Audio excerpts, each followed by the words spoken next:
नमस्कार मित्रांनो, मी तुमचा मोबाईलवाला इलेक्ट्रिकल टीचर आणि तुमच्यासाठी घेऊन आलोय मी आज एक नवीन व्हिडिओ, ज्यामध्ये आपण गिझरचे प्रॉब्लेम काय असतात आणि गिझर रिपेअर कसं होतं ते आपण शिकणार आहोत. तर मित्रांनो, हे आहे क्रॉम्प्टनचं सोलारिया मावरा मॉडेल. 6 लिटरमध्ये गिझर येते हे. तर कस्टमरचा प्रॉब्लेम होता की पाणी गरम होत नाही किंवा झालं तरी 2 ते 3 लिटरच पाणी येत आहे. तर आता आपण याला उकलायची प्रोसेस करूया. पहिल्यांदा याचा सेफ्टी कॉक आपल्याला बाजूला काढावा लागेल. तर मित्रांनो, याला पानं बसत नव्हतं, त्यामुळं हातोडीच्या हलक्या हाताने आपण त्या सेफ्टी कॉक बाजूला काढलेला आहे आणि त्याची आता वायरिंग असेंब्ली आपण बाजूला काढणार आहोत. त्या अगोदर आपण कॉईल चालू आहे का नाही ते चेक करूयात आणि बॉडी करंट आहे का ते पण चेक करूयात. जर बॉडी करंट जर असेल तर कॉईलचा प्रॉब्लेम असू शकतो. तर मित्रांनो, कॉईल चालू आहे त्याची आणि याला बॉडी करंट नाही आहे, म्हणजे त्याची कॉईल चालू आहे. तर पाहूयात आपण त्याचा थर्मोस्टेट असतो. त्यात थर्मोस्टेटचं काम असतं मित्रांनो, 63 डिग्रीपर्यंत पाणी गरम झाल्यानंतर गिझर ॲटोमॅटिक बंद होतं. पण हे गिझर 63 डिग्रीला जाण्याच्या अगोदरच बंद पडतंय, त्यामुळे एक 99% प्रॉब्लेम थर्मोस्टेटचाच आहे. तर पाहूयात मित्रांनो, तुम्हाला मी सर्व दाखवतो थर्मोस्टेट काढून त्याची चेकिंग वगैरे कशी करायची. 2 स्क्रूच्या साहाय्याने असेंब्ली बॉक्स वायरिंगचं सेक्शन आपण उकललेलं आहे मित्रांनो. तर आता आपण त्याचं थर्मोस्टेट काढून पाहूयात. तर मित्रांनो, थर्मोस्टेट त्याचं वर्किंग करत नाही, त्यामुळं हा प्रॉब्लेम होतोय.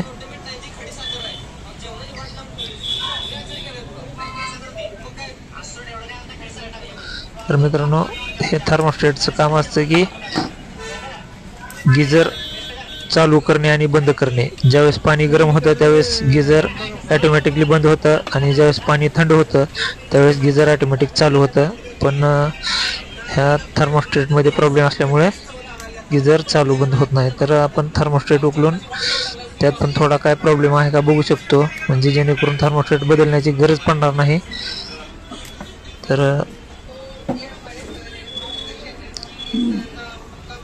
आपण उकलून पाहूयात थर्मोस्टेट मध्ये काय प्रॉब्लेम आहे का. प्रॉब्लेम तर थर्मोस्टेट मध्ये आहे, पण तो रिपेअर होण्यासारखा प्रॉब्लेम आहे का असं पाहूयात आपण. तर मित्रांनो, इथं एक तांब्याची लहान पट्टी असते, ती ज्यावेळेस हिटिंग होतं त्यावेळेस ती पट्टी डिस्कनेक्ट होते आणि ज्यावेळेस पाणी थंड होतं त्यावेळेस पट्टी ॲटोमॅटिक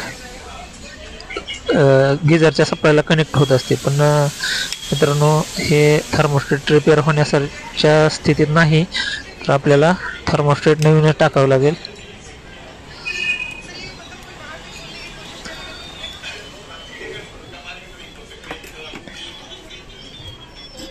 तर मित्रांनो, जर सिरीजवर जर दोन्ही पोलला कनेक्शन देऊन जर लाईट लागली तर थर्मोस्टेट ओके आहे म्हणायचं, पण तसं झालेलं नाही.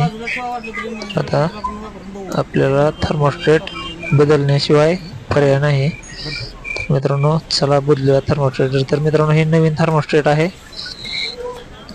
तर आता आपण ते फिटिंग केलेलं आहे. तर आता त्याची वायरिंग करूयात. थर्मोस्टेट हा मोस्ट इम्पॉर्टंट पार्ट आहे मित्रांनो गिझरमधला. जर थर्मोस्टेट जर नाही वर्किंग झालं तर गिझर आपलं चालत नाही, कारण पाणी फुल गरम झाल्यावर थर्मोस्टेट ट्रिप होणं फार गरजेचं असतं.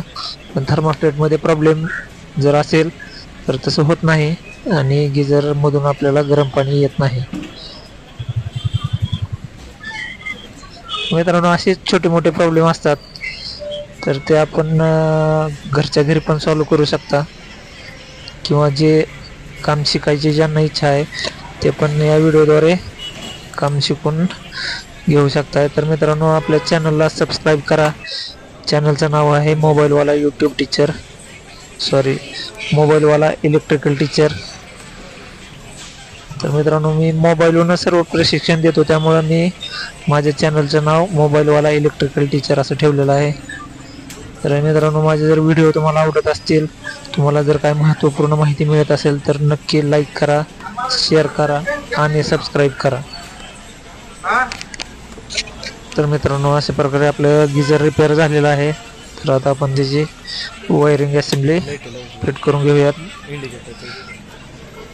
वायरिंग असेंब्ली फिट करताना थोडीशी काळजी घ्यायची मित्रांनो. कॉइलला कुठं वायर कनेक्ट होत आहे का, कुठं वायर लिकेज आहे का, याची पण काळजी घ्यायची.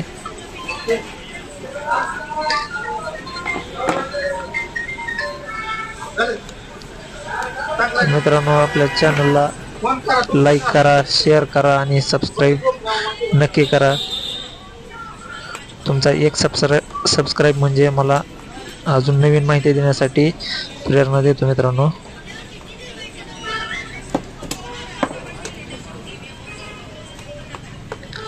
मित्रांनो, यानंतरच्या या व्हिडिओमध्ये तुम्हाला गिझरची कॉईल बदलणे, कॉईल कशा प्रकारची असते किंवा इतर बरेच प्रॉब्लेम असतात, तर ते प्रॉब्लेम तुम्हाला व्हिडिओद्वारे सॉल्व करून दाखवले जातील.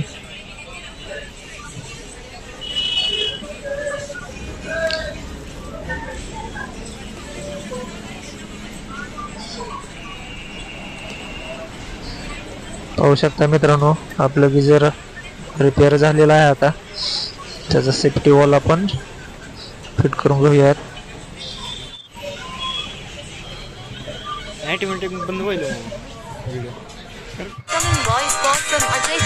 झालं मित्रांनो, आता आपण टेस्टिंग केलेली आहे. एकदा डायरेक्ट टेस्ट केलं म्हणजे आपलं काम फिनिश झालं.